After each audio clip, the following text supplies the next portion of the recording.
Qəlb körlüğü. Bəzi qəlbləri kör adlandırır, göz deyil.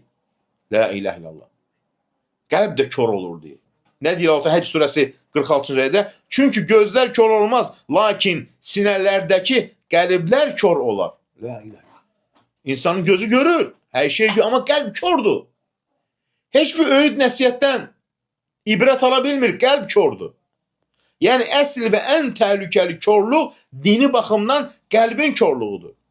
Belə insan haqqı görə bilmir, tanıya bilmir. Elə necə ki, zahiri gözü kör olan insan görünəni görə bilmədiyi kimi. Qəlb kördür. Burada məqsəd gözün fiziki körlüğü deyil. Kör üçün günah yoxdur. Kör insan üçün.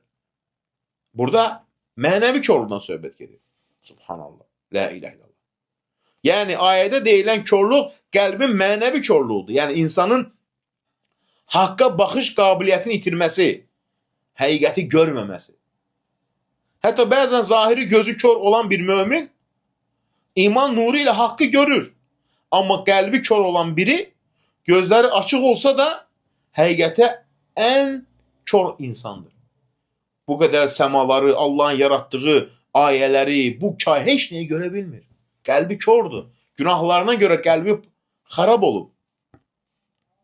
La ilahe illallah. Qəlbin xəstəliklərindən biri də Qurandakı bu ayədə qeyd olunur.